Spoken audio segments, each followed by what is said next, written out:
sempurna telah ku terima darimu, bukan karena kebaikanku.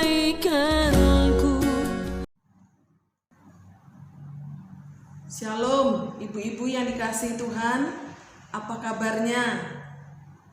Saya percaya kita semua ada dalam perlindungan Tuhan. Kasih Tuhan selalu menyertai kita. Puji Tuhan, saya bisa bertemu dengan ibu-ibu meskipun lewat video. Sore ini kita akan sama-sama belajar satu kebenaran firman Tuhan. Temanya adalah tetap kuat di masa yang sulit. Apa temanya? Tetap kuat di masa yang sulit. Baik, sebelum kita baca firman Tuhan, kita sama-sama berdoa. Bapa di dalam surga, kami bersyukur meskipun kami kaum wanita ibadah di rumah kami masing-masing, tapi biarlah Roh Kudus saat ini bekerja di dalam setiap hati kami agar kami dapat memahami firman Tuhan. Kuatkan, teguhkan setiap kami, dan tolong hamba-Mu yang tidak ada apa-apanya ini lengkapi dengan hikmat yang daripadamu. Terima kasih Bapa, dalam nama Yesus kami berdoa. Haleluya, amin. Ibu-ibu yang dikasihi Tuhan, sore ini saya ambil ayat firman Tuhan dari kitab Roma pasal 12 ayat 12. Kitab Roma pasal 12 ayat 12. Demikian bunyi firman Tuhan. Bersukacitalah dalam pengharapan, sabarlah dalam kesesakan, dan bertekunlah dalam doa. Satu ayat, tapi biarlah satu ayat ini memberkati kita, menguatkan kita di tengah-tengah masa yang sulit. Kita tetap kuat. Ada 3 hal yang perlu kita ketahui agar kita tetap kuat di masa yang sulit. Pembacaan kita tadi mengajarkan, yang pertama dikatakan bersukacitalah dalam pengharapan. Lagi sulit kok bersukacita. Tapi firman Tuhan mengajarkan kepada kita bersukacitalah. Satu perintah Tuhan kepada kita, keadaan apapun kita tetap bersukacita. Kenapa harus bersukacita? Sebab firman Tuhan mengatakan di dalam Amsal 18 ayat 14, orang yang bersemangat dapat menanggung penderitaannya, tetapi siapa akan memulihkan semangat yang patah? Jadi sukacita itu penting untuk memberi kita semangat dalam hidup ini. Hati yang gembira itu membuat muka berseri-seri, tetapi kepedihan hati mematahkan semangat. Kita wanita suka kalau wajah kita ini berseri-seri. Nah, firman Tuhan mengajarkan kepada kita bagaimana kita memiliki hati yang gembira. Hati orang yang bersemangat dapat menanggung penderitaannya. Saya percaya setiap ibu-ibu punya hobi. Hobi memasak, hobi menata rumah. Dan biasanya orang kalau melakukan hobi itu hatinya senang. Nah, di masa-masa seperti ini coba kita ingat hobi saya itu apa ya? Ayo kita lakukan.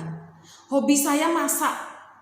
Masak dengan sukacita. Itu akan membangkitkan semangat di dalam hidup kita. Apalagi kalau semangat hobi kita memasak itu bisa dijual, menghasilkan, menambah ekonomi di rumah.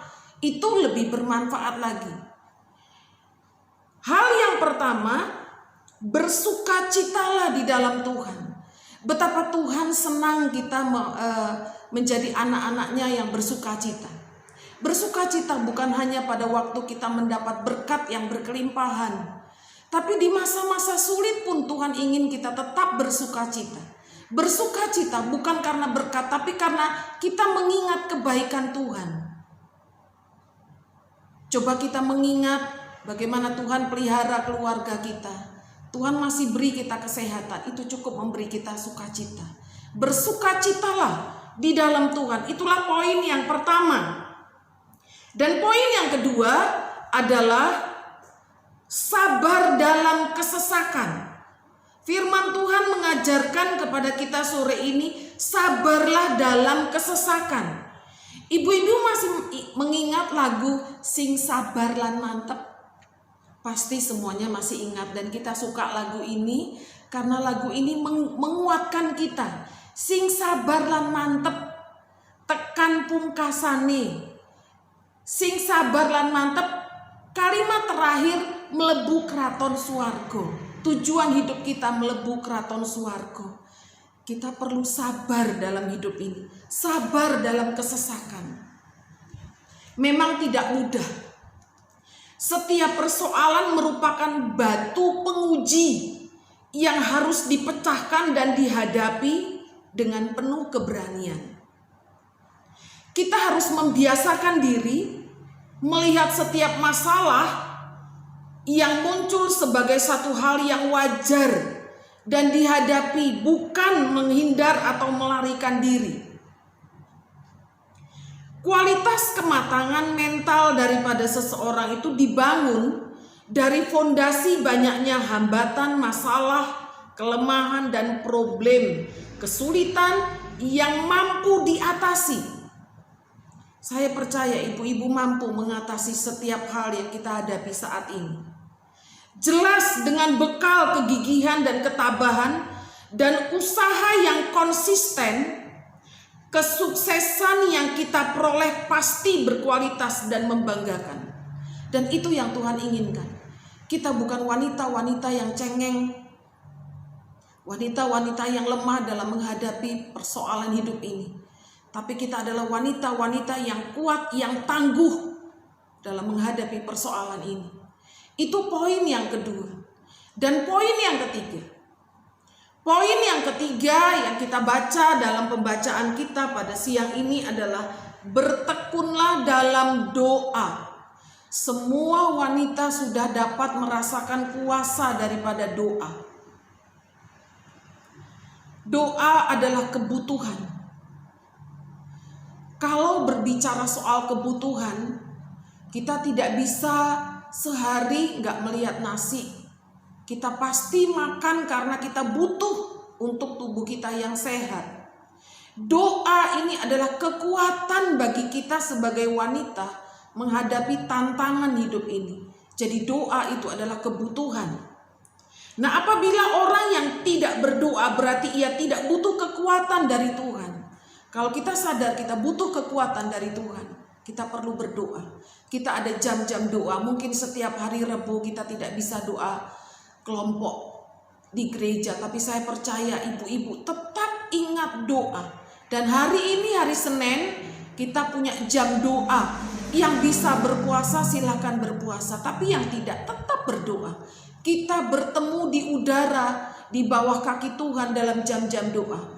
Karena disitulah letak kekuatan kita. Tanpa doa kita wanita menjadi orang-orang yang lemah. Tapi dengan doa kita menjadi orang-orang Kristen yang kuat. Wanita yang kuat, wanita yang tangguh, wanita yang berkemenangan. Dan itu kerinduan saya. Ibu-ibu menjadi wanita-wanita yang tangguh di masa-masa yang sulit. Karena apa? Karena doa. Dekat dengan Tuhan. Miliki doa. Persekutuan pribadi yang intim dengan Tuhan. Karena disitulah letak kekuatan kita. 3 hal ini yang saya ingin bagikan bagi ibu-ibu. Yang pertama, bersukacitalah dalam Tuhan. Yang kedua, sabar dalam kesesakan.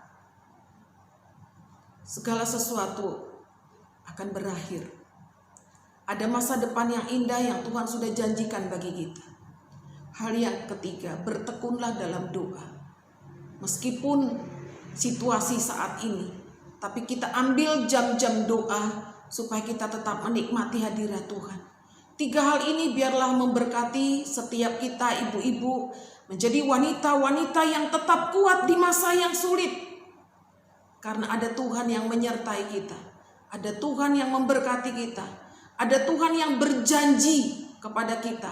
Aku akan menyatakan kuasaku. Biarlah hal ini memberkati ibu-ibu sekalian. Dan membawa kita menjadi wanita-wanita yang tangguh. Puji Tuhan. Biarlah firman Tuhan ini memberkati kita. Mari kita sama-sama berdoa. Bapa di dalam surga, di dalam nama Yesus, terima kasih. Firman-Mu menguatkan, meneguhkan kami. Biar kami tetap bersuka cita dalam Tuhan. Kami tetap sabar Tuhan Yesus dalam situasi ini. Dan kami bertekun dalam doa, sebab disitulah letak kekuatan kami. Bagimu segala kemuliaan, puji, hormat juga syukur. Di dalam nama Yesus kami berdoa, haleluya. Amin.